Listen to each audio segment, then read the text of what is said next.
عطرت، بطول، ارشد اور امجد دو بھائی تھے۔ دونوں اپنے ماں باپ کے ساتھ گاؤں میں رہتے تھے۔ اگرچہ وہ غریب تھے لیکن وقت اچھا گزر رہا تھا۔ غربت کے باوجود ماں اپنے بچوں کا بہت خیال رکھتی تھی۔ اس کی کوشش ہوتی تھی کہ اپنے بچوں کو صاف ستھرے اچھے کپڑے پہنائے اور اچھا کھانا کھلائے، لیکن کھرنا خدا کا یہ ہوا کہ ماں کچھ عرصے بیمار رہ کر فوت ہو گئی۔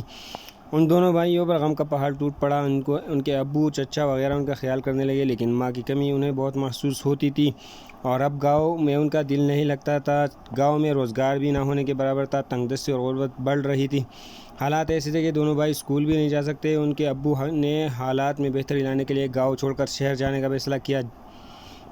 شہر میں آ کر ان کے ابو نے محنت مزدوری شروع کر دی اور حالات بہتر کرنے کے لیے ان دونوں بھائیوں کو بھی چھوٹے چھوٹے کاموں پر لگا دوں۔ ارشد کو ایک سٹور پر ملازمت ملی اور اب وہ سارا دن سٹور پر رہتا رہا۔ گاہک آتے رہتے تھے اور وہ انہیں ان کی مطلوبہ چیزیں نکال کر دیتا تھا۔ کاپیاں، پینسلیں، کلرز، اس سٹورز پر زیادہ پڑھنے لکھنے کی چیزیں تھیں۔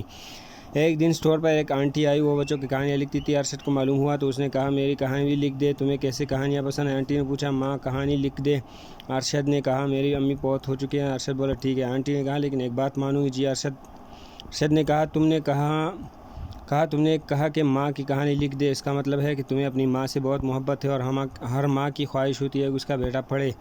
اگر تم اسکول نہیں جا سکے تو فارغ وقت میں پڑھ سکتے ہو، تو تھوڑی سی کوشش اور کسی کی مدد سے تمہیں لکھنا پڑھنا آ جائے گا۔ اس طرح کہانیاں پڑھنی آ جائے گی اور اچھائی برائی کا پتہ چلے گا، کیونکہ تعلیم ہی اچھی زندگی گزارنے کا طریقہ بتاتی ہے۔ ایک پڑھے لکھے انسان اور ان پڑھ میں بہت فرق ہوتا ہے۔ بہت سے ایسے بچوں مثالیں موجود ہیں جو چھوٹی عمر میں اسکول نہیں جا سکتے، لیکن جب انہیں تعلیم کی اہمیت کا احساس ہوا تو انہوں نے پڑھنا شروع کر دیا۔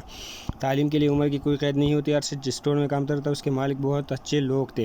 انہوں نے ارشد کا شوق دیکھ کر اسے کام کے بعد فارغ وقت میں پڑھنے کا موقع دیا۔ ارشد نے سوچا وہ پڑھے لکھے گا، اچھی باتیں سیکھے گا تو یقیناً اس کی ماں کی روح خوش ہوگی۔ تو اس طرح اس نے پڑھنا لکھنا شروع کیا اور آہستہ آہستہ اس نے تعلیم مکمل کر لی۔